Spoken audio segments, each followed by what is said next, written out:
May 3rd, 2022 Environmental Resources Committee meeting to order. We will begin with the Pledge of Allegiance to the flag. I pledge allegiance to the flag of the United States of America and to the republic for which it stands, one nation, under God, indivisible, with liberty and justice for all.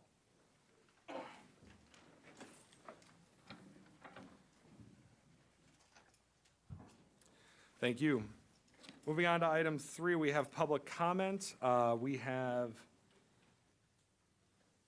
9 individuals signed up to speak today for public comment. Given that we have a 15-minute limit for public comments, what I'm going to do is give each speaker 2 minutes to address the committee. The first person that I have on the list this afternoon is Rita Pockel. I believe that's how you say your name? Yes.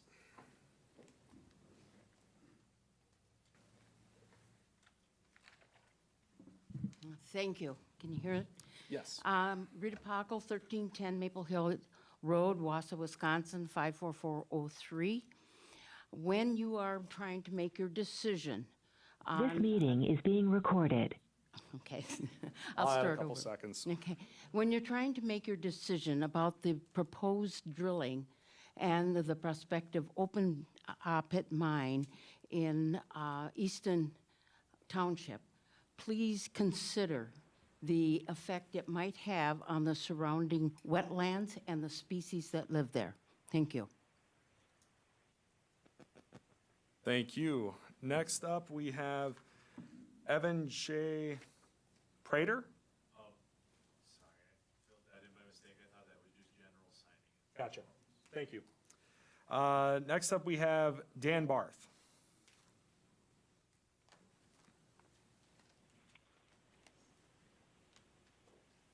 Thank you for giving me the opportunity to speak to you. I consider this committee one of the most important committees in our county, given growing concerns about environmental sustainability. One of our most important resource, considering that this is the Environmental Resources Committee, is water. And in terms of the proposed mining that's going on, I had the opportunity to take a look at do a little bit of research into PFAS, and a real important chemical, as we all know, here in Marathon County. And there is good reason to believe that there could well be PFAS in the drilling fluids that will be used to test the boreholes, which is one of the first steps in this process. I talked with the DNR committee called the PFAS Advisory Committee. They have not tested any of the drilling fluids that would be used for PFAS. And I strongly urge that there be no permitted drilling for this mine until we know that there's no PFAS in these drilling fluids. And I think that's not an unreasonable request. Thank you. Thank you. Moving on, we have Brian Bushnell.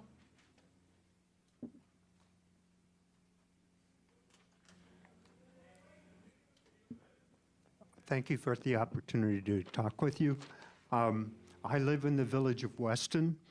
I am opposed to drilling because the ultimate is a sulfide mine. And sulfide mining turns into sulfuric acid, which contaminates groundwater. The drilling would go through the level where most of the rural wells are drawing their water supply. Any contamination to that level on the way down to the sulfide level is going to contaminate groundwater and wells. Beyond that, the village of Weston straddles the Eau Claire River. If contamination gets into that river, ultimately, at some point down in the future, it will contaminate the village of Weston groundwater, where their wells draw.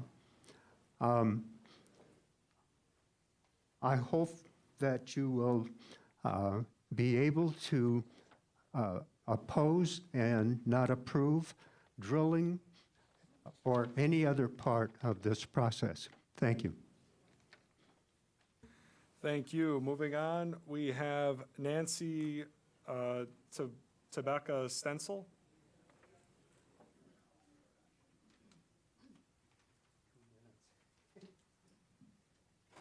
Hi, I'm Nancy Tabaka Stencil, 223281 Azalea Road out in the town of Red Mountain. I live approximately 1 mile from a well that was shut down for PFAS.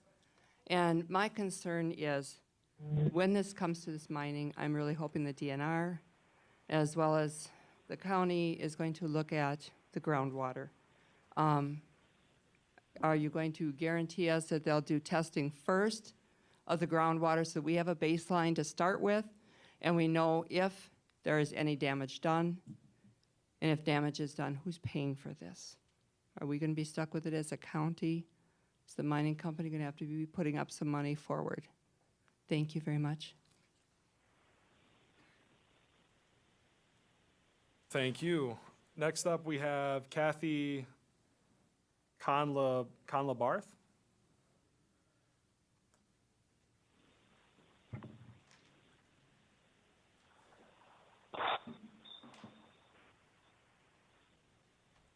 Thank you for hearing us today. My concern is there are two parts, and one has to do with the drilling, the exploratory drilling. I think the drilling is likely to encounter unconsolidated materials, which means that it's not in rock.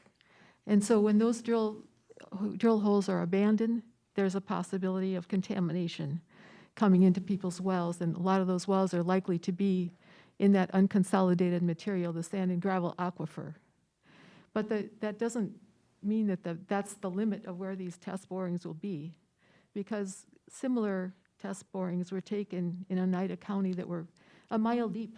One was a mile deep, between 400 feet and 600 feet. I think we need to really consider that aquifers can occur in any of those, the distance from the top of the hole to the bottom of the borehole, and make sure that whatever is done to protect the groundwater, even with the test drillings. This isn't even talking about what would happen with the mines, and there really haven't been any mines that have been safe. There's been contamination in every mine, every sulfide mine that's associated with that kind of removal of material for 30 seconds. Okay, that's enough. So please be very careful. Consider the groundwater. The comparable wells didn't even list on their borehole logs the level of groundwater, which is on the, and there was no sign off from the DNR. So please be careful. Thank you. Next up, we have Joel Lewis.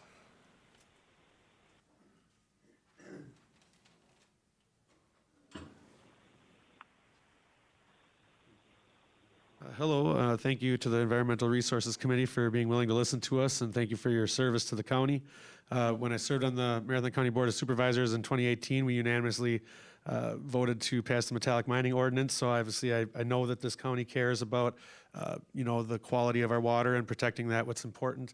And I also know that we cared about the voices of the people that lived in that area at the time. And so I just hope that you will all consider whether or not this is safe for our water, and continue to consider these things. And again, thank you for your service while you're making these important decisions.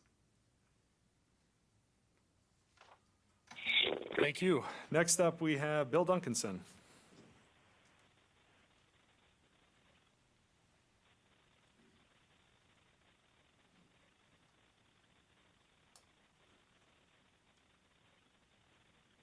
Bill Duncanson, 2617 Bayshore Drive, City of Wausau.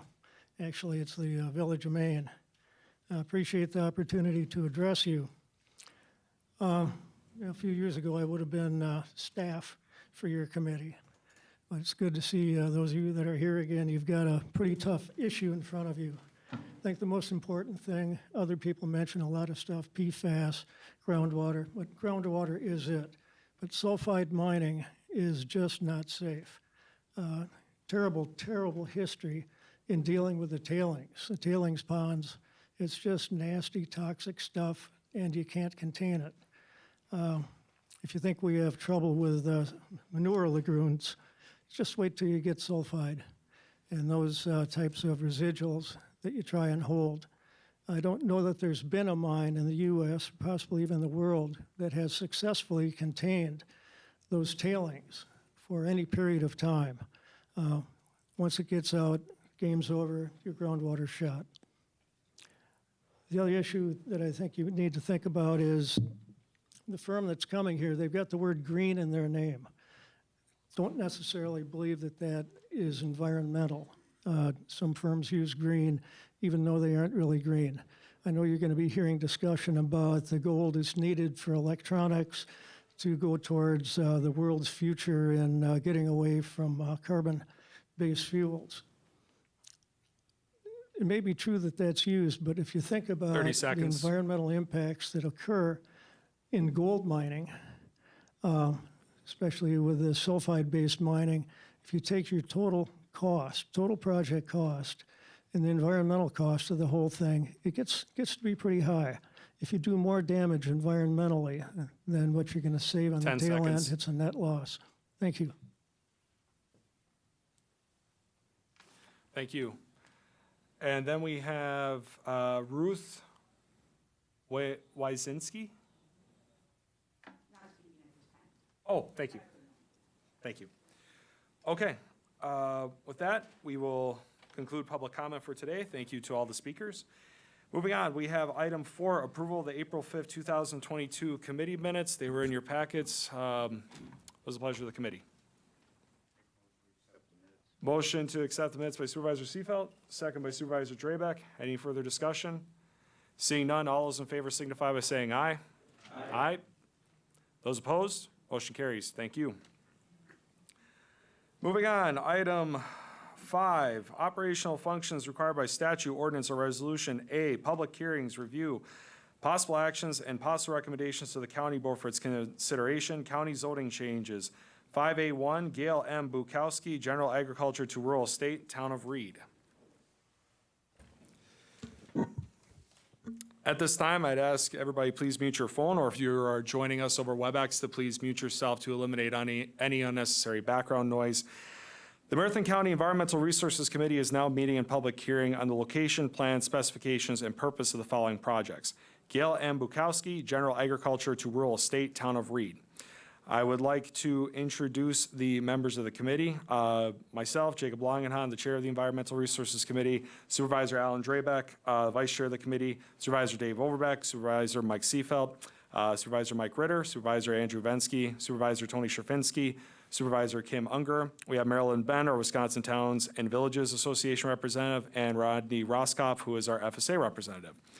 Also present are staff, Lori Miskimans, our Conservation Planning and Zoning Director, Shad Harvey, our Land Resource Manager, Kirsty Heidenreich, County Conservationist, Peter Fromm Wade, our Land Use Specialist, Garrett Poggle, Land Use Technician, and Nicole Delaunay, our Administrative Coordinator. Establishment of the ERC is required by law for purposes of administration of county ordinances and land conservation programs. This committee must follow state laws and local ordinances as written. This committee cannot change or ignore any part of the ordinances or state laws, but must apply the laws as written.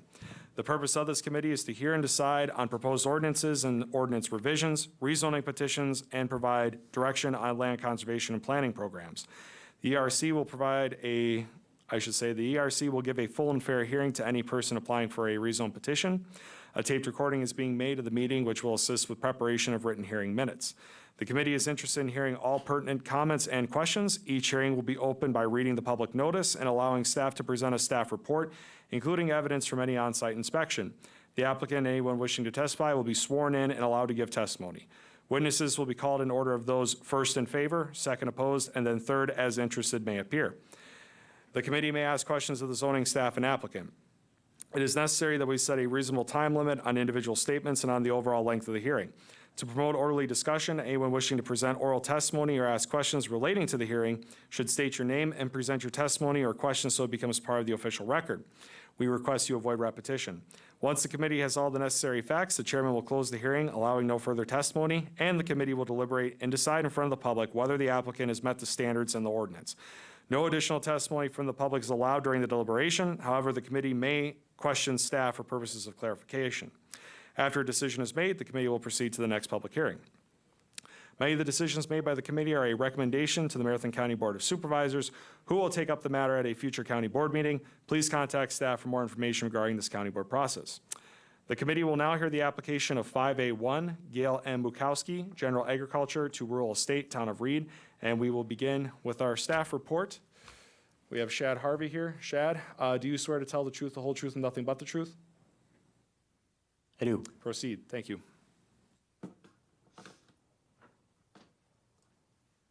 First of all, thank you and welcome to the committee and all the new committee members. I just wanted, before I begin the staff report, just to kind of give you a little background on what this is for.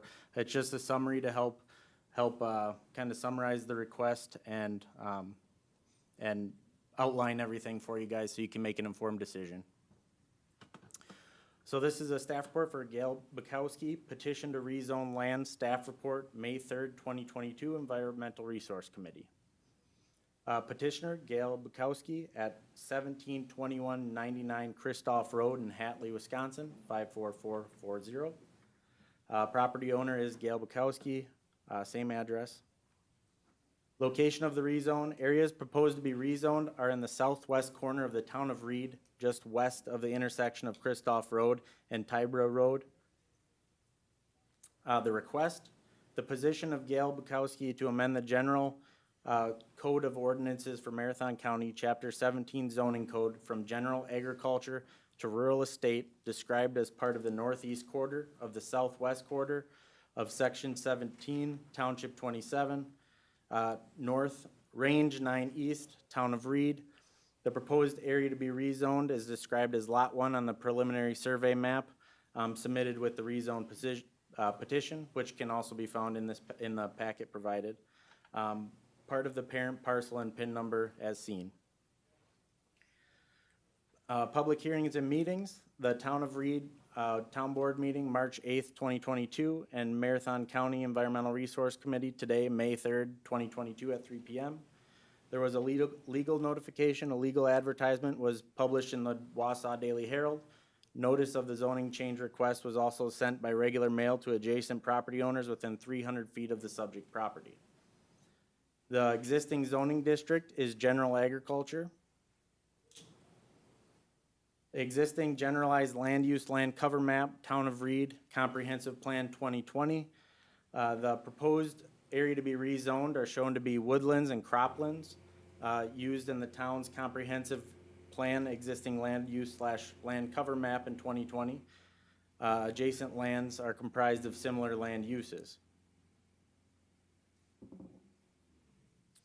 Proposed rezone district, the area is proposed to be rezoned to rural estate. The town comprehensive plan future land use map, the area proposed to be rezoned is shown as forested land and cropland in the town's comprehensive future land use map in 2020. Adjacent land uses are comprised of similar land uses. The town of Reed does not participate in farmland preservation zoning, therefore there are no parcels with the town's, within the town zoned farmland preservation. Here is a aerial of the parcel. Town recommendation, on March 8th, 2022, the Town of Reed Town Board recommended approval to the Marathon County Environmental Resource Committee. Staff comments regarding the ERC conclusions of law. This is the kind of the standards that outline what you guys will be making your decision on, and I'll kind of go through this with you guys. The rezone is substantially consistent with the following plans. Note how the proposed relates to future land use plan and vision, goals, objectives, and policies of the plan. A, Marathon County Comprehensive Plan, B, Town Comprehensive Plan, and C, Marathon County Farmland Preservation Plan. The Marathon County comprehensive plan relies on the town comprehensive plan regarding specific land uses and zoning districts for individual parcels. The area proposed to be rezoned is shown to be designated as agriculture uses in the town's future land use map. Yet CPZ staff rely on the towns to make these recommendations, given the town board members and residents know their own and true purpose and intent of the plan. The area in question was not designated as a farmland preservation area. The town of Reed does not participate in farmland preservation zoning. As indicated by the town resolution recommendation, it appears the rezone is consistent with the purpose and intent of the comprehensive plan. Number 2, the location of the proposed development minimizes the amount of agricultural land converted and will not substantially impair or limit the current or future agricultural uses of other protected farmland. It appears no farmland will be consumed with this rezone. 3, the applicant has demonstrated that there is a need for the proposed development. Adequate public facilities are present or will be provided. Note impacts on roads, water, sewage, drainage, schools, emergency services, etc. And providing public facilities will not be an unreasonable burden to the local government. So the answers to A, or the response to A, the need is related to a proposed land division. B, all necessarily public facilities are anticipated to be provided, if not already provided. Given any proposed development would rely off private systems, such as a private well and sanitary system, if applicable. No anticipated burden on local government. All applicable building construction and use standards will be applied during the zoning and building permit review process. The rezone will not cause unreasonable air and water pollution, soil erosion, or adverse effects in rare or irreplaceable natural areas. All federal, state, and local permits and approvals are required for any applicable development on site. Additionally, the proposed rezone will likely not result in any unreasonable air and water pollution, as all pertinent regulations apply and will need to be adhered to. Any disturbance greater than 1 acre would need a DNR stormwater management permit.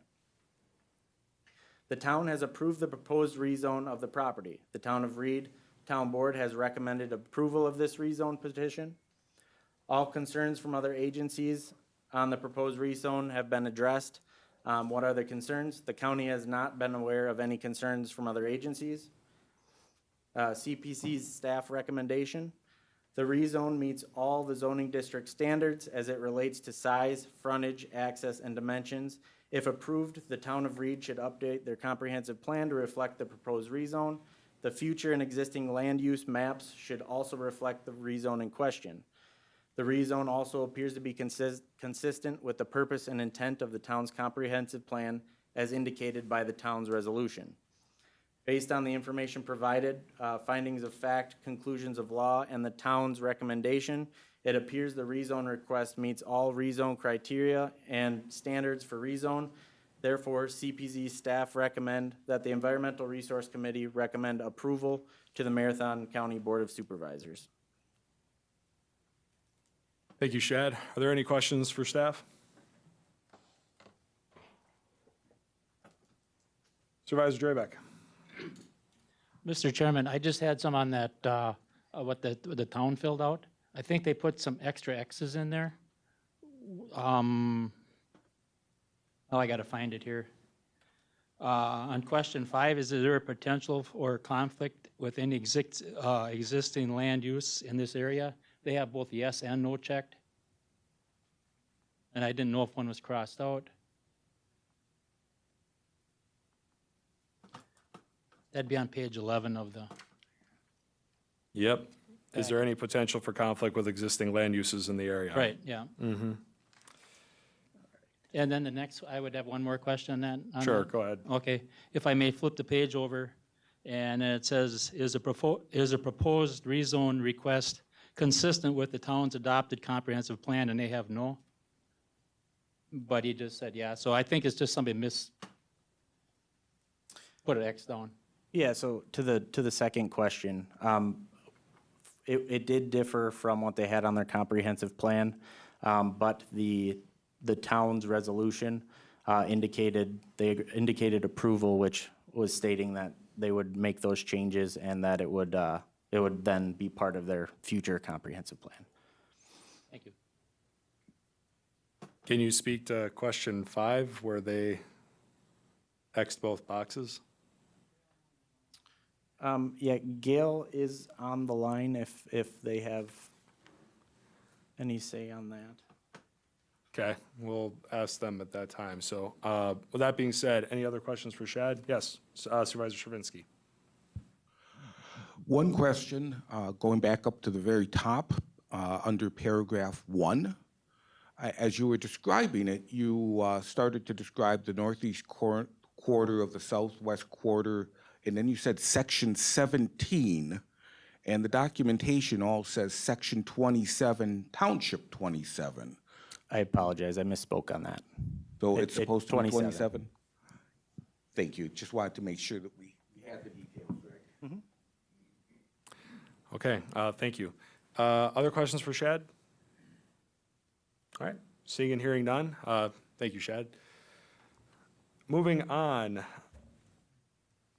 Anybody wishing to speak in favor of the request via WebEx, please unmute yourself at this time. Anybody in person, please come forward at this time. You state your name and address for the record. I know we had 2 that were possibly interested. We had Gail Bukowski and also Jeff Kusso.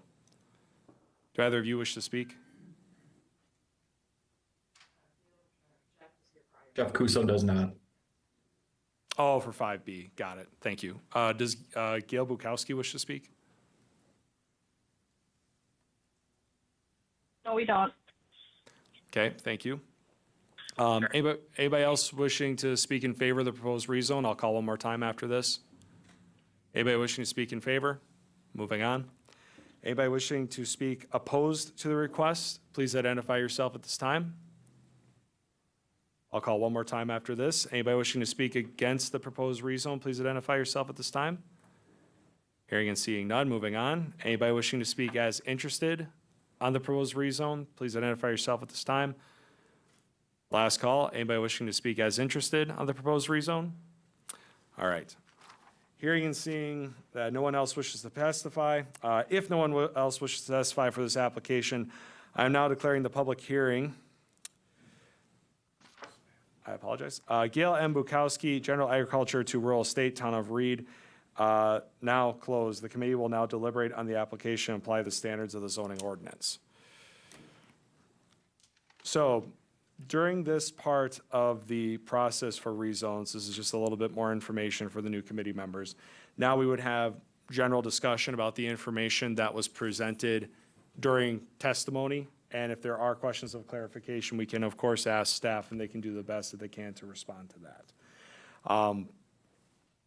I will just add that maybe I'll just get it started off, but in regards to the comp plan point that Supervisor Drabek raised, I believe that we have approved rezones in the past, conditional, or I shouldn't say conditional, but with the idea that they would update their comp plan to take that rezone into the format for their planning. I believe that's correct, is it? Yes, that's correct. Thank you.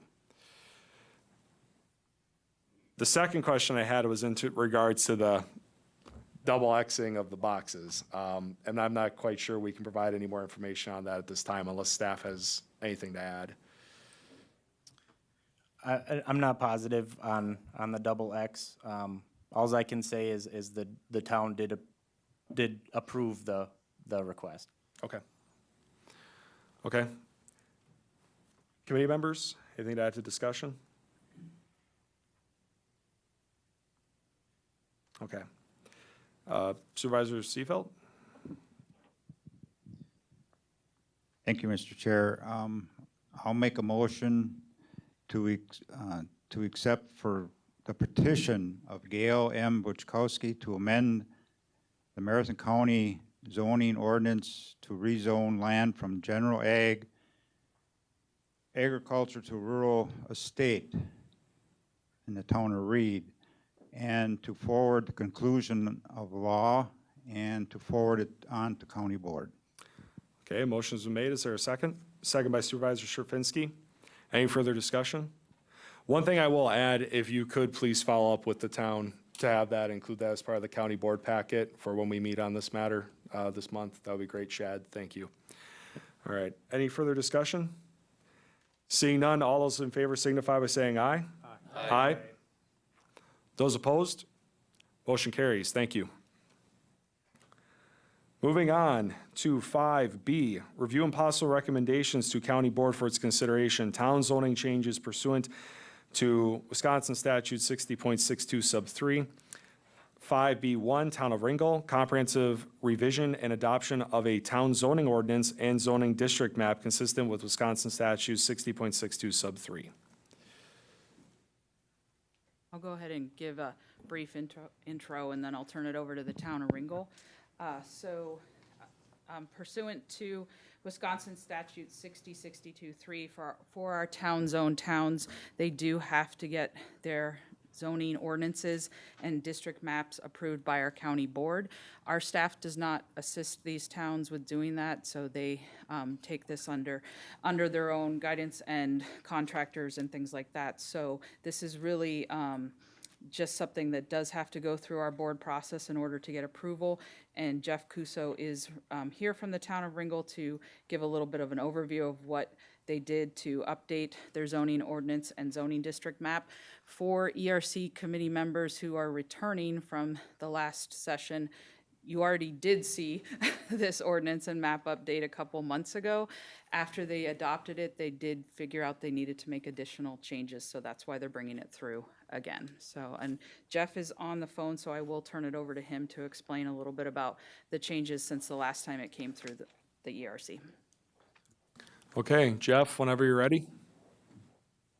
Thank you very much. My name is Jeff Kusso. I am a community planner with Cedar Corporation.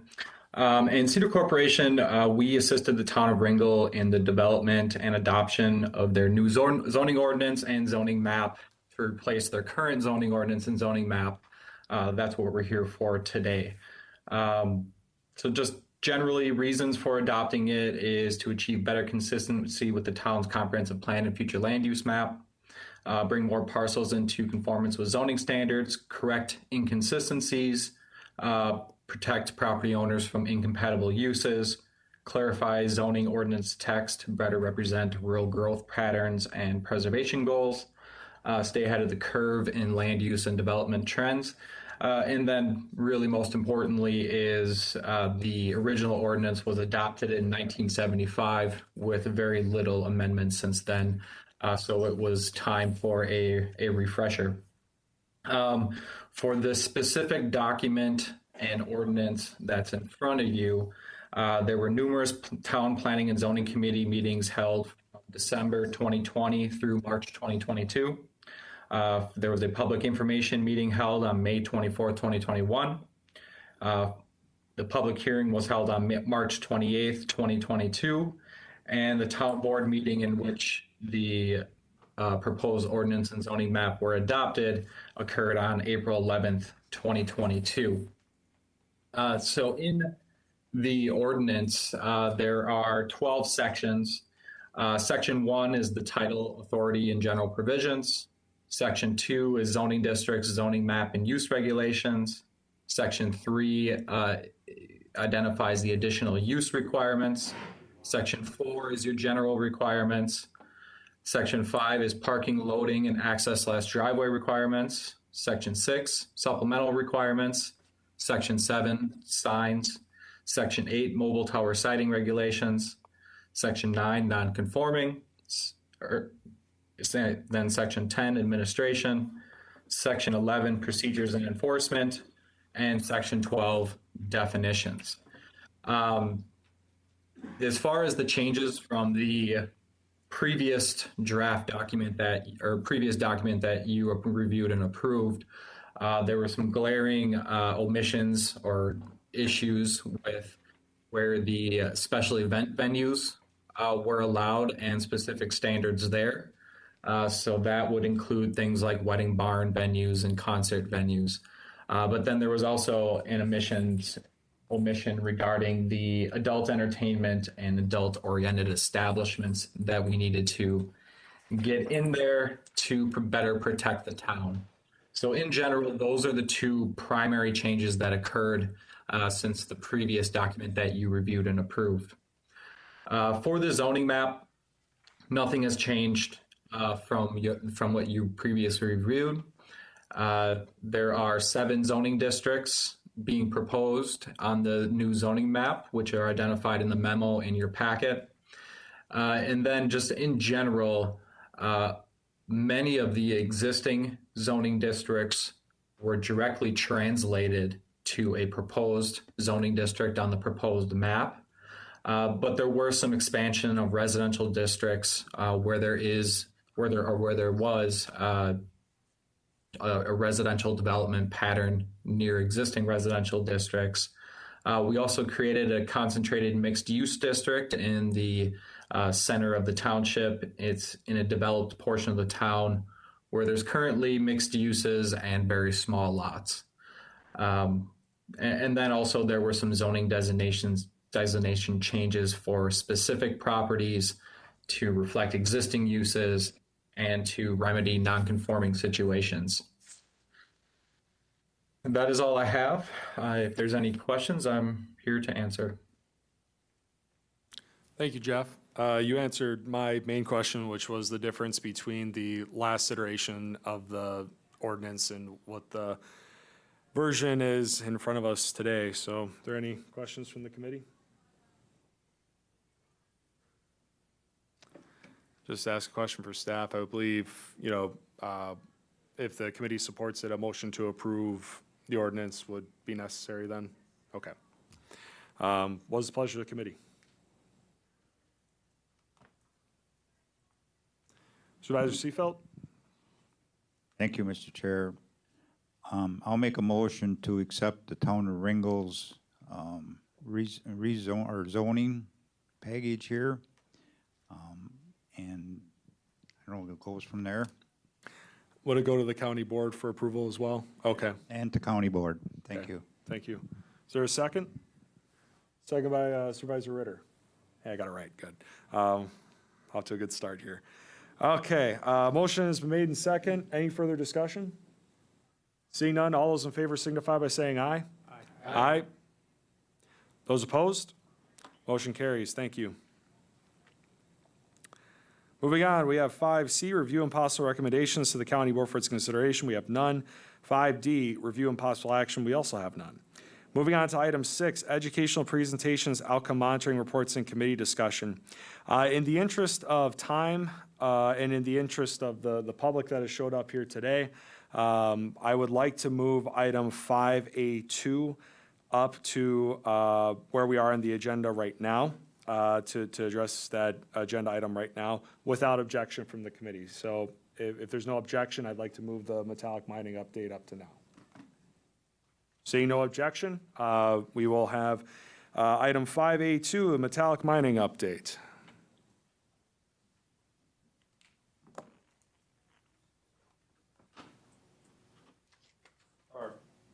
I apologize, 6A2, item 6A2, thank you.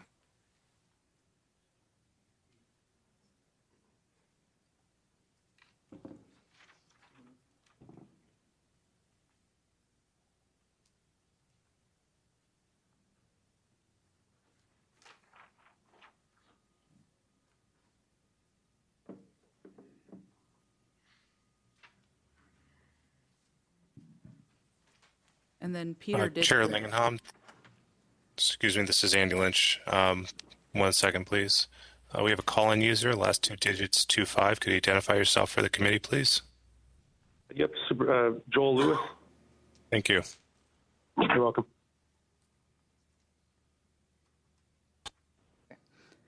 And Peter did bring the handouts for the ERC as well. They are in the packet, but it did only get added yesterday.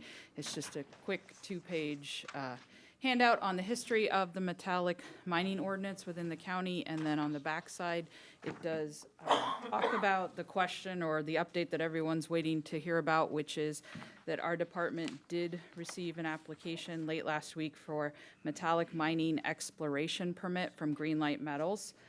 So right now, there's not a ton to report because we are doing the intake of the application and we are confirming if it is complete or not.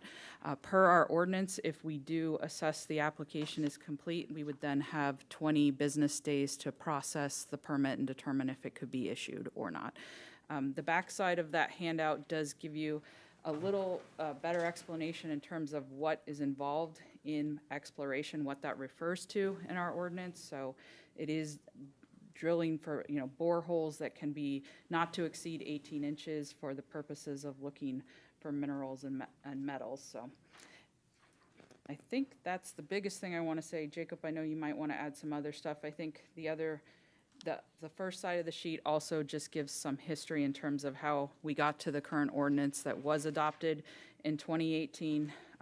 We were notified in 2017 that they were going to lift the moratorium, and that is when the committee started meeting to adopt our ordinance. And that was then adopted in 2018, and this is actually the first time we have been asked to consider an application. So we're still figuring out and going through the process ourselves. So that's why the intake of the application is taking a few days to make sure we have a complete application. So, you want to add anything? No? Okay. Okay, I think for now, well, I can already see, I got a couple of questions, but I just want to add a few things. In regards to the overall process, we're still at the very beginning of this, of it.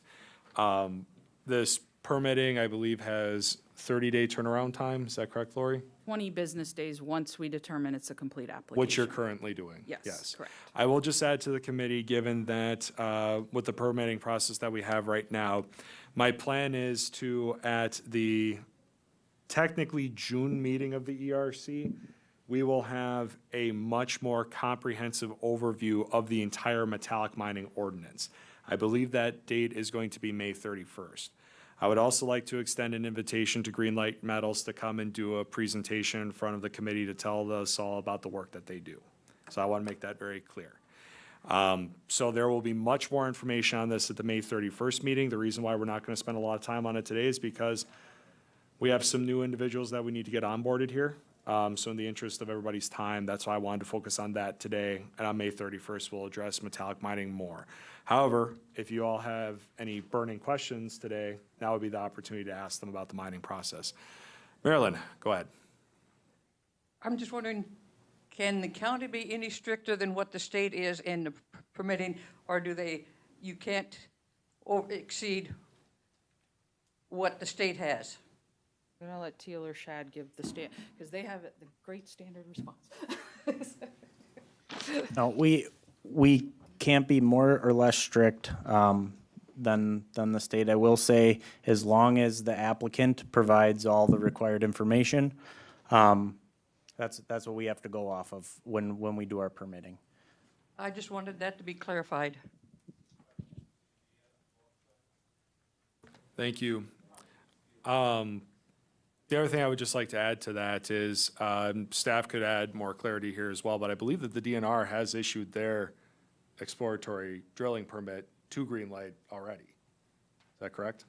I can't explicitly speak exactly what the DNR has done because I'm not too familiar. From my understanding is they were issued a license to drill, which from my understanding it's a two-part thing. Just because you have the license doesn't mean you can drill. But that would be a question that should be brought up likely to the DNR. Sure. Just they could provide more clarity to that. Okay, thank you. Yep. Another thing I'd like to note is that in regards to the public comment that we had today, one of the things I would like to do is to address these points that we collected today and follow up with them on the May 31st meeting. Okay. Any other questions for staff at this time? Do you have something, Tony? Okay, thank you. I was thinking about it. Sure. Well, you'd have another opportunity regardless, so, okay. Seeing and hearing none, we'll move on.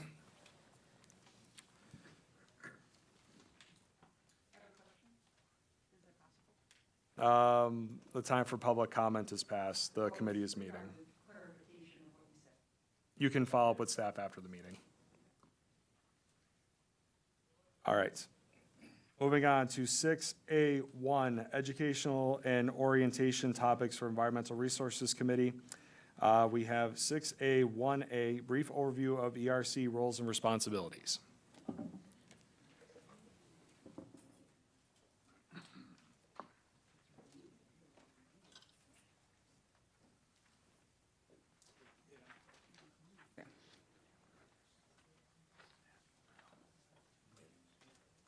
So we just prepared a few brief overviews regarding the Environmental Resources Committee role and responsibilities and the different departments you actually work with through the Environmental Resources Committee. So it did not get added to the packet, so I'm handing it out to the Environmental Resources Committee right now.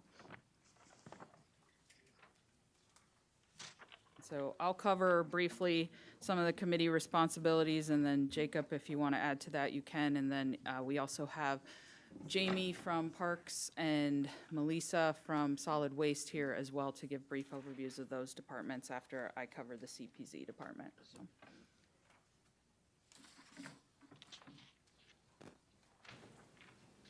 So I think when you all were choosing your committees, you were well aware of, you were looking at your mission and your purpose in terms of making those selections. But the Environmental Resources Committee is that integral part of reviewing and recommending to the county board policies related to environmental resource initiatives in Marathon County. Within that, you have reporting relationships. You're accountable to the county board, and you work with 3 primary departments on the issues you undertake. That's conservation, planning, and zoning, parks, recreation, and forestry, and solid waste.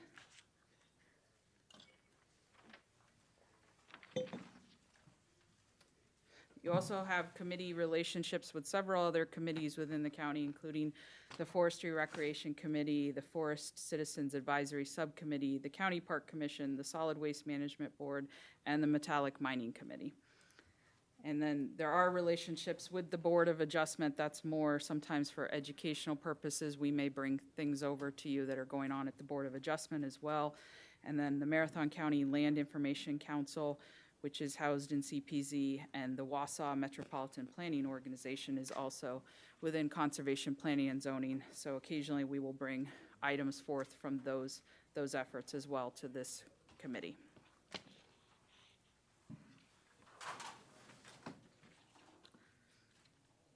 In Chapter 2, it does talk about 15 or 16 roles that this committee holds. They're not all on this slide here, but I think a couple to touch on are that you do act as the Land and Conservation Committee pursuant to state statutes. You also act as the Planning and Zoning Committee pursuant to state statutes.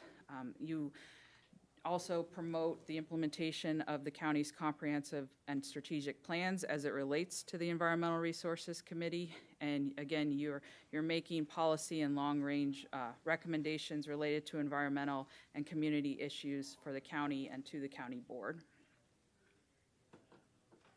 And I think you'll find you also serve as that initial contact point for individuals in the county who are interested in talking to you about environmental and community resource issues. And of course, we also, through this committee, hope to give you lots of education that will encourage that soil and water conservation research, conversation, and education with the public. So we do bring forth a lot of educational items every month to keep you up to date on what we're working on.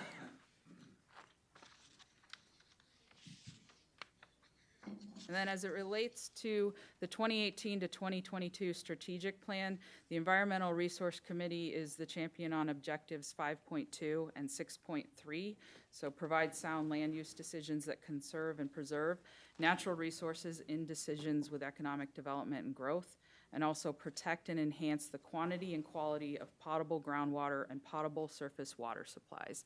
And the other handout that Peter and Shad gave you was a table. It's a working table that we brought to the committee last fall just to kind of give you a status on some initiatives and projects that our departments have been undertaking related to those strategic objectives and some of the progress we've made. I believe later this year, this will become, every committee will be taking up the strategic plan and those new objectives and things they want to pursue in the next strategic plan. So we'll be having more conversations on this towards the end of the year.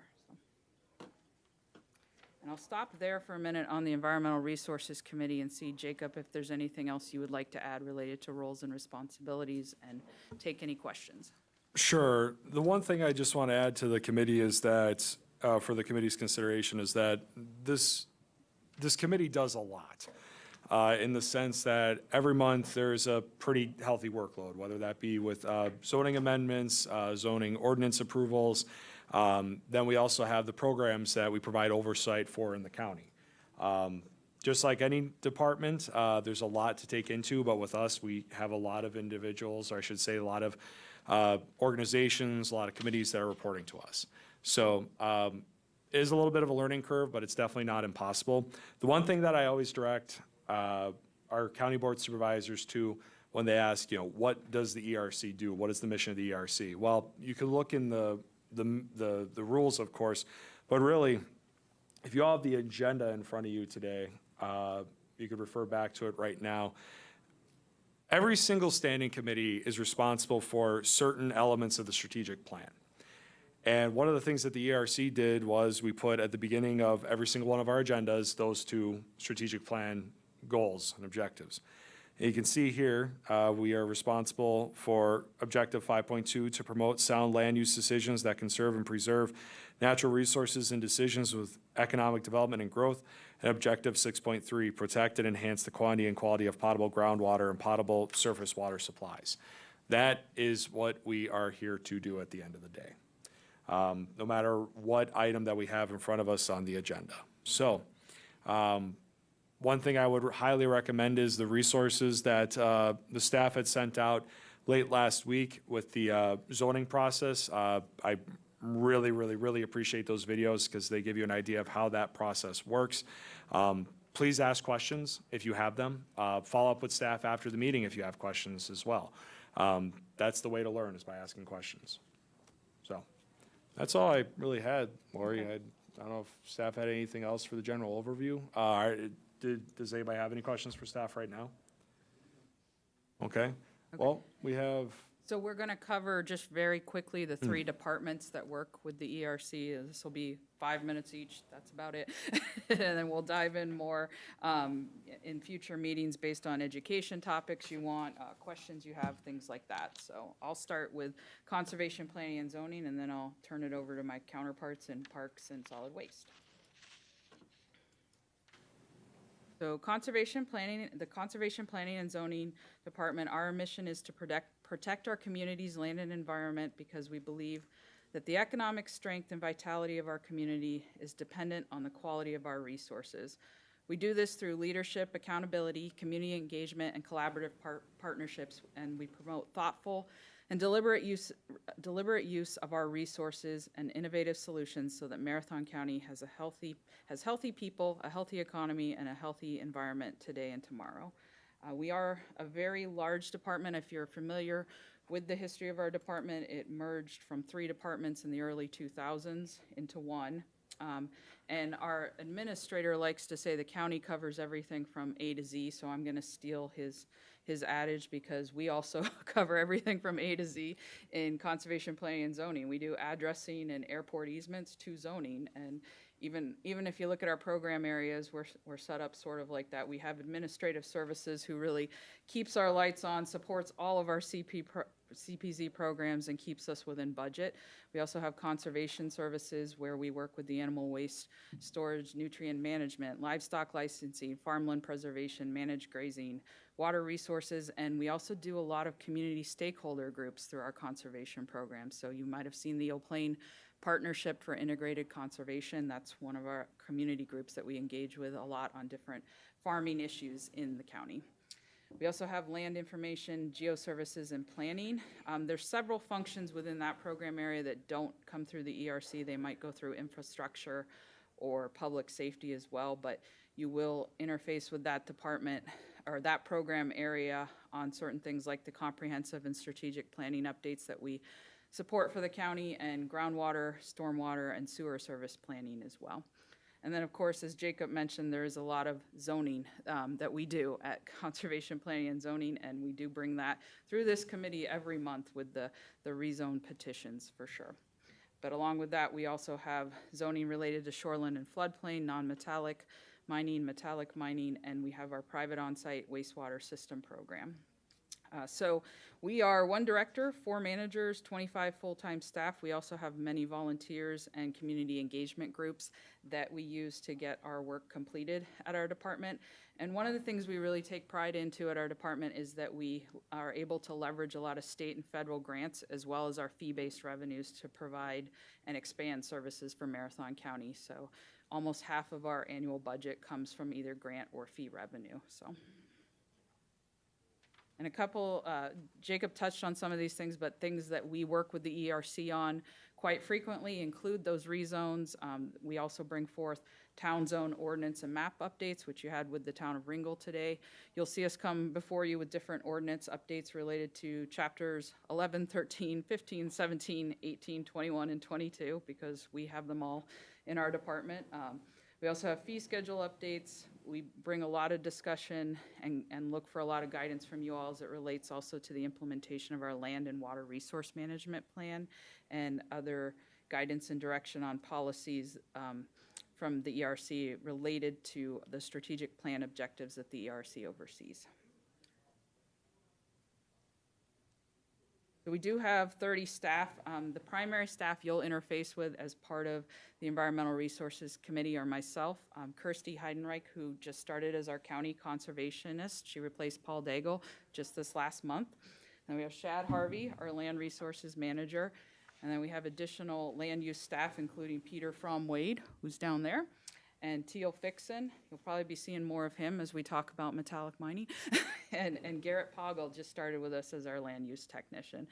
And so they will also come before the committee occasionally giving rezone petitions or other things we're working on in the department. And then we have Nicole Deloney, who is our administrative coordinator. You get a lot of emails from her, so, so you'll be hearing from her quite frequently. So.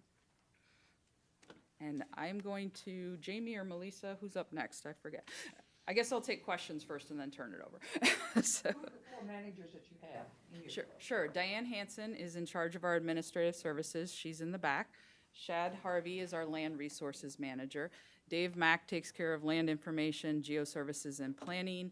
And Kirsty Heidenreich takes care of county or conservation programs. So, thank you. Any other questions for Lori? Seeing, hearing none. I don't know who wants to go first. Feel free to volunteer. It's on. Hello, I'm Jamie Polly, Parks, Recreation, Forestry Director for the county, but we also are a unique department where the city of Wausau contracts all their parks and recreation services with the county. So we're technically the Wausau and Marathon County Parks, Recreation, Forestry Department. So we do maintain 10 county forest units, which Tom can talk to in a bit, and the 17 county parks, 37 city parks, and then within those we have some special use facilities like our Tubing Hill. We have an athletic park where the Woodchucks play, the ice arenas, Sylvan Hill, oh, I already said that one, the sports complex, our soccer complex, Sunnyvale softball complex, and then we have 9 Mile recreation area, which is a county forest, but highly used for a lot of different activities, but managed as a county forest as well. I work with the Park Commission, which is a unique commission set up specifically of 3 county board members, 3 city council members, and a member at large. So that's the commission that is under the ERC. Similar to the Solid Waste Board, it's a little bit of a different animal than our other standing committees in how it's made up. But anything that they recommend to county board comes through the ERC. So a lot of that will be staffing requests, budget, capital improvement projects, planning, documents. We have go back to my department, we have 44 full-time staff. I have 2 assistant directors and our county forest administrator, which is Tom. You will see majority of the time either one of us. Typically the other managers don't come to ERC unless I make them at this time. But then, so the Park Commission is one entity. Then we also have the City Parks Committee that we oversee too. That just goes to the City Council. That doesn't come through ERC. And then we have the Forestry Recreation Committee, which deals specifically with county forest, timber sale, bid openings, planning documents. You want to speak more to that one? Sure. So Tom Lovell, the County Forest Administrator. We deal with about 30,000 acres of county forest land. I think Jamie hit on the highlights. One of our gems is the 9 Mile Forest Unit, where we have recreation, timber sales, a lot of different things going on out there. We also are responsible for watershed management on the county forest, the recreation, as I'd mentioned, wildlife programs, and we're in partnership with the state DNR where we get some technical assistance and field assistance from DNR to help us manage our county forest to the tune of about 650 hours a year. A lot of grants, different programs that we get, some interest-free loans. So land acquisition has been a big thing that I've come to this committee with over in the past, where we have purchased land to acquire for parks and forest lands additionally. So primarily that's what we'll be bringing to the committee. Anything that would go to county board, be resolutions coming to this committee to forward on. I do want to add one thing as he made me remember. So we just had our Park Commission meeting this afternoon in our Forestry Rec Committee, and it came to our attention that many of you as county board supervisors, or maybe all of you, may have received a letter from one of the local snowmobile clubs. I will be sending out an update, or we'll be sending out an update to the county board just about clarifying that.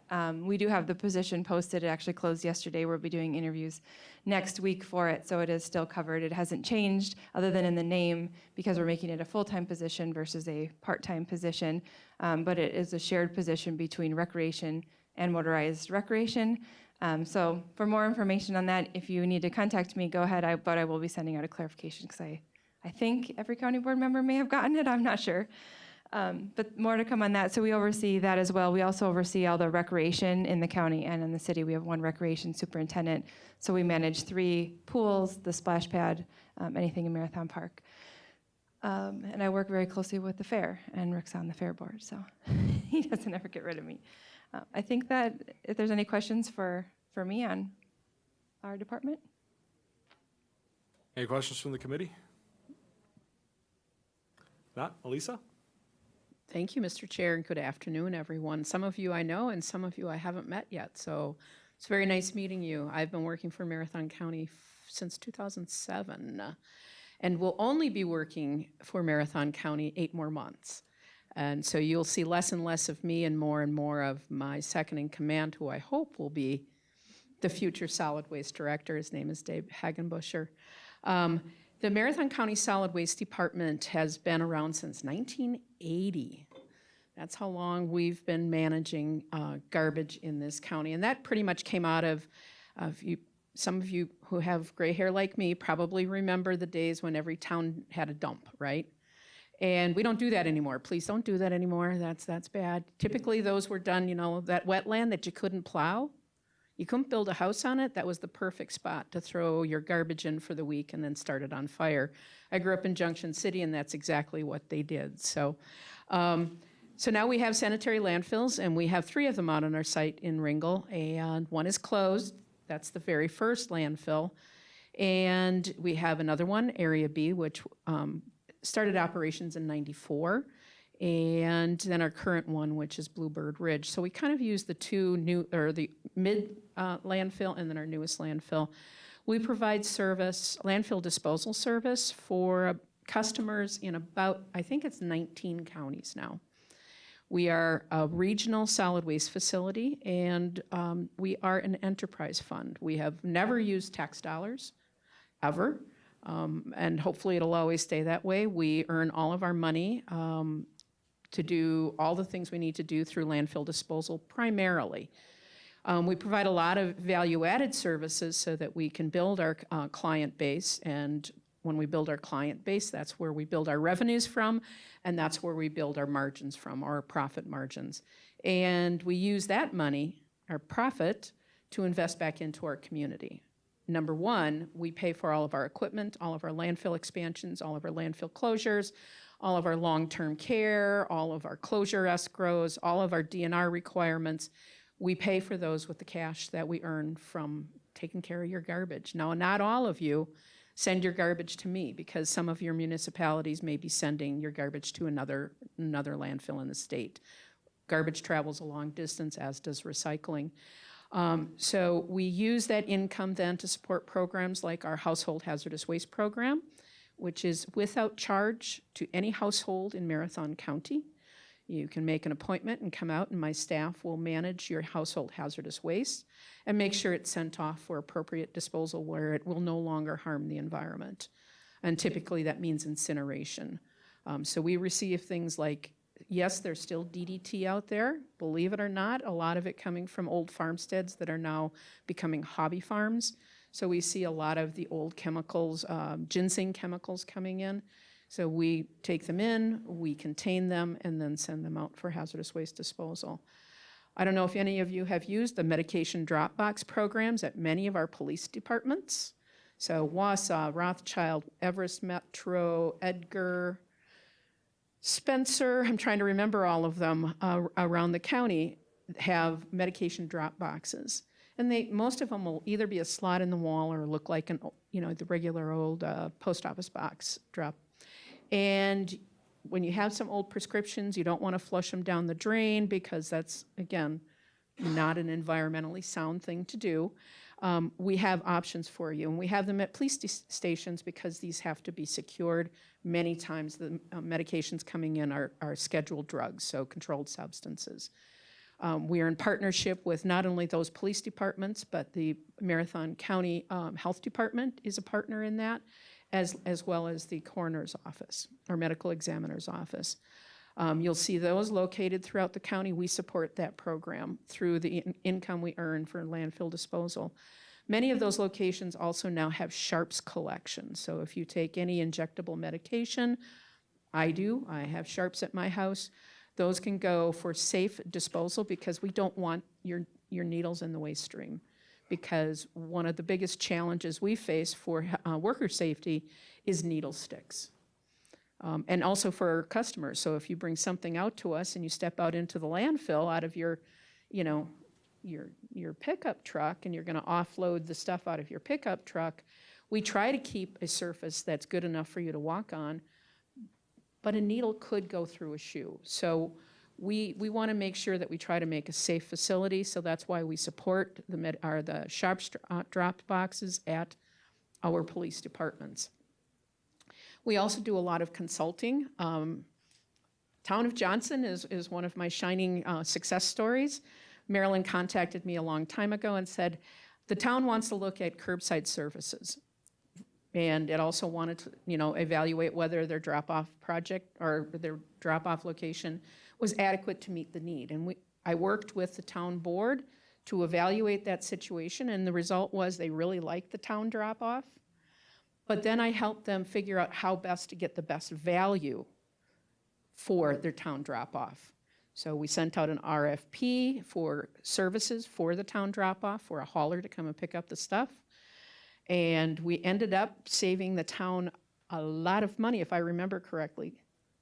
And one thing I'll need to ask you is, on the renewal things, can they still say that you have to give them a year's notice? I need to talk to you about that. We can talk about that.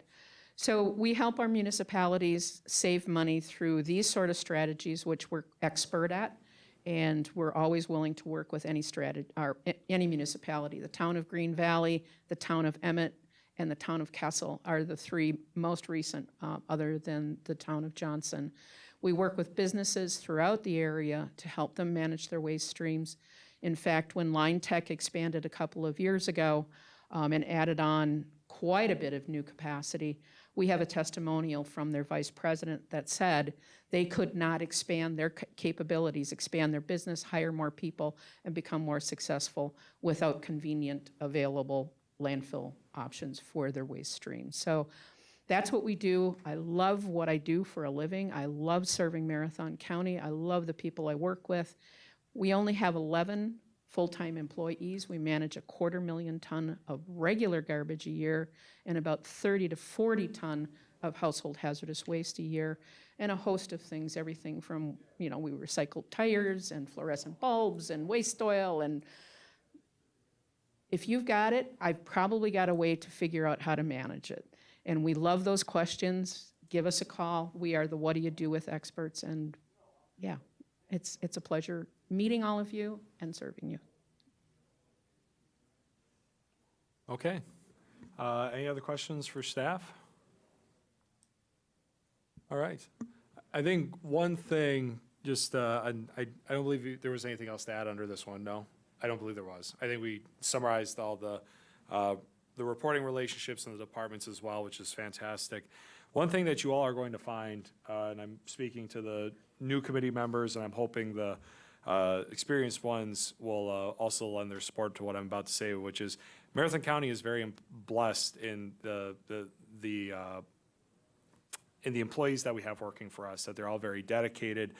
They all have a passion in what they do.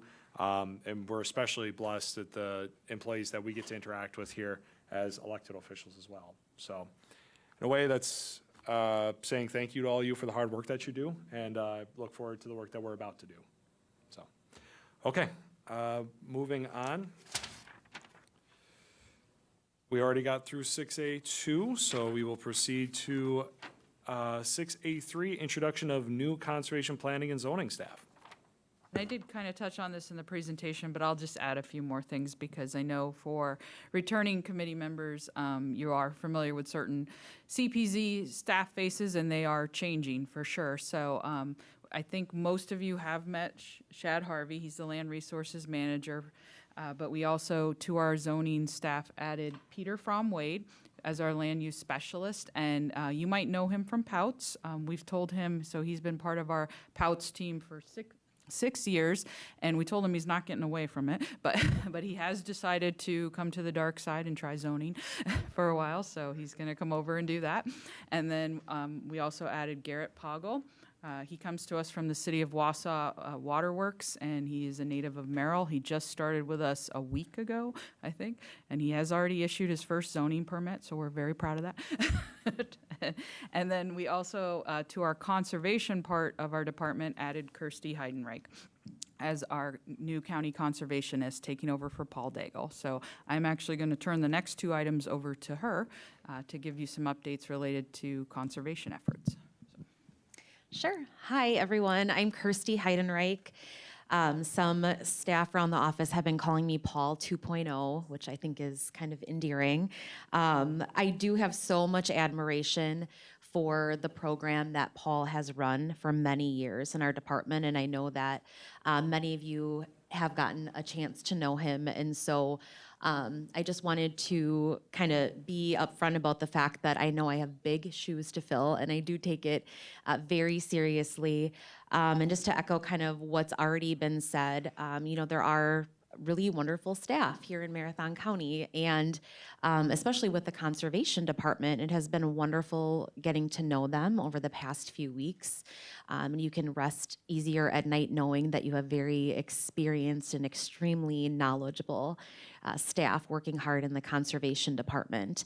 I personally am excited to be working in Marathon County Conservation because even though I am new to this position, I am local to the area. So I am from the Wittenberg area and graduated from Wittenberg-Burnhamwood 20 years ago, and then moved away for college and spent the majority of my adult life over in the Driftless area of Wisconsin. And so the Wausau area was very appealing to me and my husband to move back to, specifically because of all the work that has been done to make it, you know, a really wonderful place to raise a family in terms of the economics and the resources that were so wonderfully spoke about here already today. And so I appreciate all the work that you guys have been doing as a county so that it is so appealing for people to come to the area. So in terms of just kind of going into the next item on the agenda about the Land Conservation Committee handbook, you did receive a link that sent you to the Wisconsin Land and Water website, and it provides some training opportunities for you there. Even though you are serving on a committee that's a combined committee where you are involved in, you know, making decisions regarding conservation and zoning and other areas, you are part of what's considered a land conservation committee. So you really are a key player in the natural resources arena in our county. And so, we are, in combination, my department and what you are, we are the boots on the ground implementers of conservation. Statewide, there are over 450 land conservation committee members like yourself. So there is a members hub of the Wisconsin Land and Water website. And so I would really encourage you to visit that because they do have a video series and a handbook there available for you. And the video series breaks down things like advice from fellow LCC members, so you can learn from others that have been in your position. And it can also introduce you to a lot of the key concepts that we work on in conservation. That being said, I also wanted to offer, if any of you would have a desire to come into our department and see a little bit more about what we do on a daily basis, you're welcome to make an appointment with me and we can sit down and go through, some key areas that we're working in. We'll also continue to invite you to department events that we're doing. Like we do a lot of pasture walks in the summer, and we'll also have field days, things like that. So, never feel obligated to attend those events, but please know that you are always most welcome, and we would be thrilled to see you there. And if you do have an interest in going above and beyond in your duties and really want to see what we do in conservation, we are more than happy to even arrange something like a ride-along day. If you want to go along with conservation staff and see what we're doing with landowners and farmers, that's something that if you really want to dig your heels into the work, we will help make that happen for you. As a member of this committee, you will also have opportunities to be more connected to other LCC and Land Conservation Department members in our part of Wisconsin. So in Marathon County, we belong to what's called the North Central area of the Wisconsin Land and Water Organization. So the state of Wisconsin is split into a few geographical areas, and so we're the North Central area, and we have a few different opportunities coming up where you can get involved. So we'll continue to email you information on this, but on June 3rd, we do have a spring organizational meeting, and that is a virtual meeting via Zoom.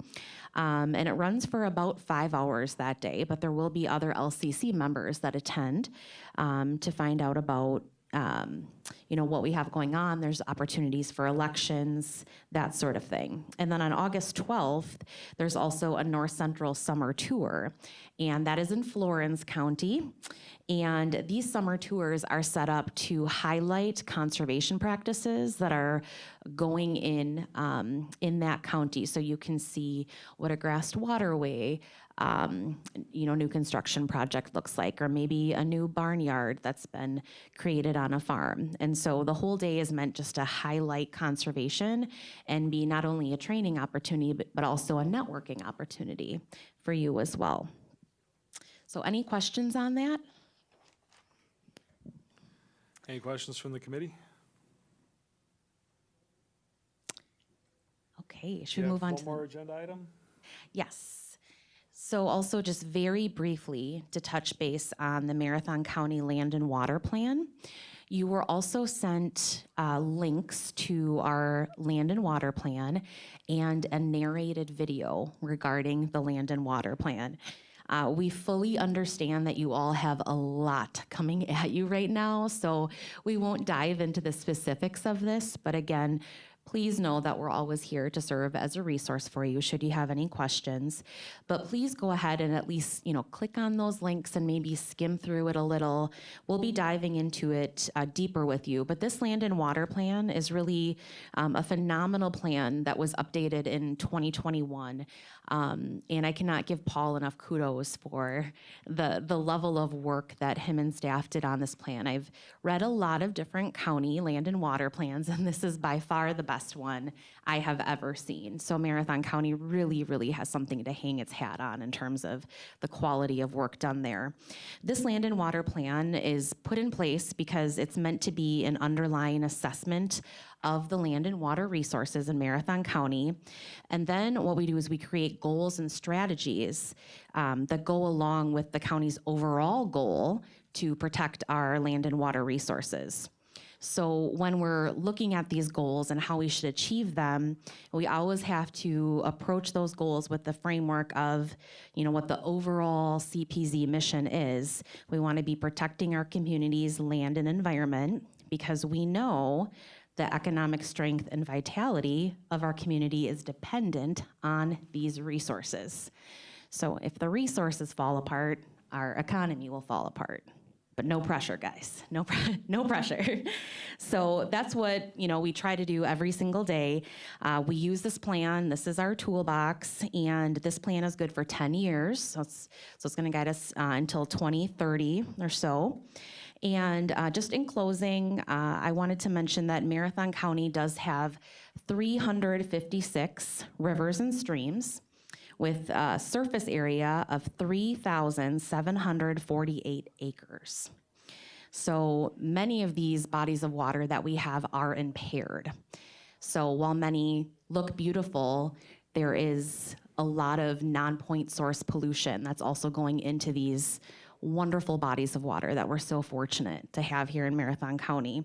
So we do have 7 conservation staff, and again, 356 rivers and streams. And so we're busy and we have a lot of work to do, but we're really excited with many of the programs that we have going on, and we can't wait to get to know you all better and to get to highlight some of these program areas in the coming meetings. So thank you. I look forward to working with you all. Thank you. Any questions on the land and water plan in the committee? If not, you will definitely be hearing more about it in the future. All right, item 7, policy issues discussion, committee determination to the county board for its consideration. We have none. 8, next meeting date, May 31st, 2022, 3 p.m., assembly room and future agenda items. A, committee members are asked to bring ideas for future discussion. And 8B, announcements, requests, correspondence. I would just add that at the May 31st meeting, as I mentioned earlier, we will be having more information on the metallic mining ordinance, and I am also hoping to invite Greenlight here to present to the group. I'm hoping that that meeting can potentially be a joint meeting with the metallic mining committee, because we have new members on there, and there are certain processes in the mining process that trigger them to meet and do some work, and we're going to get familiar with that. Okay. Anything else? Supervisor Seefeld. Thank you, Mr. Chair. As we do have our next meeting on May 31st, it was asked by Andrew over here, why are we having it on the 31st? It's supposed to be once a month. I can speak to that. The reason why is because the ways that the rules are set up, it has to do with the week of the first Thursday. And due to that reason, we have to meet on the Tuesday of the week of the first Thursday. And it just so happens that the week of the first Thursday, in this case, happens to be June 2nd. So that is why we're meeting on the 31st. To Marilyn's, Marilyn had just added that it does happen once in a while. Yeah. The nice thing is, and I would recommend that all the new committee members do this, if you haven't been provided already, staff will definitely provide it to you, but we do have a list of meeting dates that go on to the near future. Get a copy of that, put it on your calendar, you'll be good to go. Yeah, we'll send a calendar invite for all the ones for the rest of this year. Thank you, Lori. Okay. Anything else for the good of the order? Supervisor Oberbeck. Yes, thank you. I was recently at a Village of Hatley meeting, and they brought up an issue with what they believe is the landfill, as far as expansion of what has normally been, as far as the odors from that. Just wondering if we could address that or ask the question about it, if there's been anything that's been done recently, but they're noticing a substantial increase in the distance that travels now. And I guess it's dealing with also Ringel and Hatley. But okay. All right. Yeah, we can certainly look into that. And we wanted to look at Bryan as well. I remember that carried over from the last term. We'll take a look at that. So, anything else for the good of the order? Supervisor Drabeck. Thank you, sir. A few years ago, we had a educational presentation from Lisa on PFOS and PFAS. It was very good, and I was just wondering if we could do that again sometime before she leaves, because it was really good information. Noted.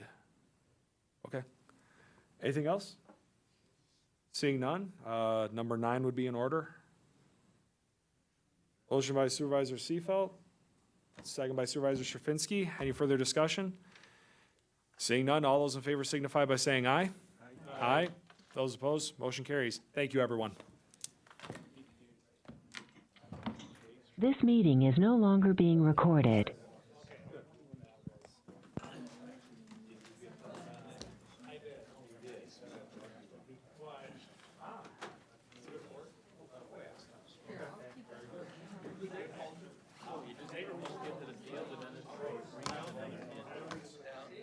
Combine on Friday. Oh, is that right? I think they did.